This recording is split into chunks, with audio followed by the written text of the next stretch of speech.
Jan, it is so great that you agreed to be interviewed here today at the Lucille Packard Children's Hospital. Thanks so much.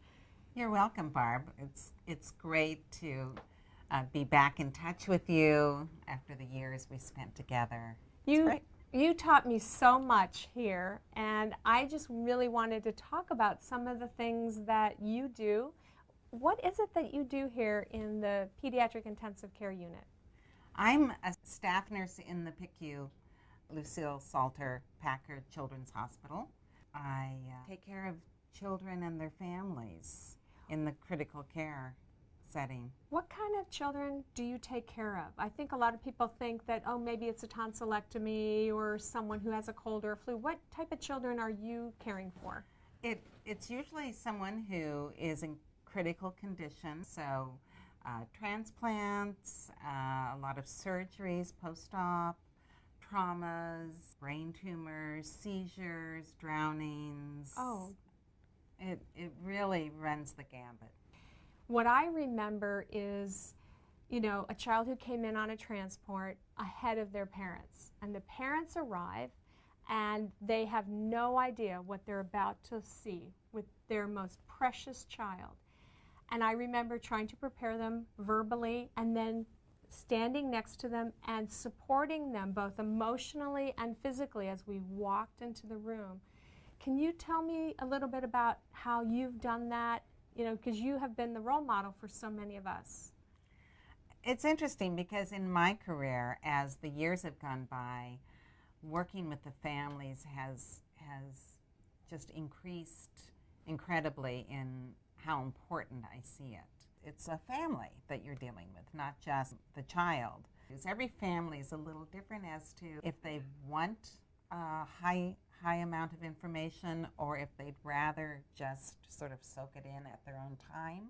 As the time goes on, we try to get them involved in doctor's rounds so they can listen, ask questions. And what is it like when you know every instinct says this child is going to die and the parents ask you, is my child going to die? How do you help them when they're asking you for that information? Well, usually I'm honest with them. Mm-hmm. I think it's very important to let them know. Whenever I tell people that I used to work in pediatric intensive care, their immediate reaction is, oh my God, I could never do that. And a lot of people think that in order to do this job, you have to be somehow disconnected and a little bit detached so you don't get emotionally involved. What do you think about that?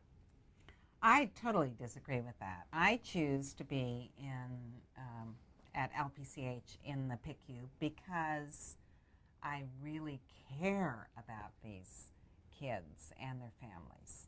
Years ago, there was this one child, it was a teenager who I think was fighting some type of cancer, and she was in a coma, and her father was just distraught and was at her bedside the whole time. He wouldn't let go.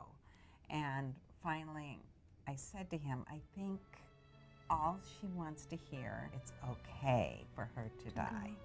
And the next day, he told her, and then she died. And then she died. And you gave him that gift because you could see it and all your experience. So you guys helped them be able to say goodbye in the way that's most comfortable for the family. Wow.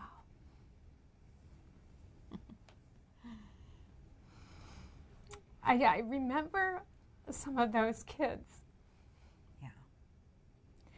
And it's a gift. I think it's a gift.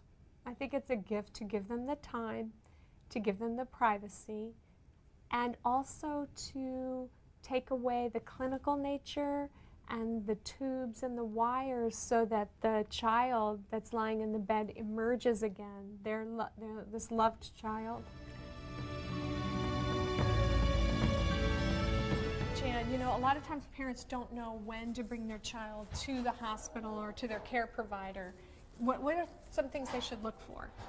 If it's an infant or a baby, it would be worrying about if they're not feeding like they normally would be, or if they're having trouble waking up. in the morning where, you know, they have their normal schedule and yet they're not following their normal schedule, or fevers that last for, you know, longer than a day or two. Should parents really be trusting their instincts? Totally. Really? Totally trusting their. Can you think of a time when a parent really knew there was something wrong and people were saying no, no, no, but they really stood by their child?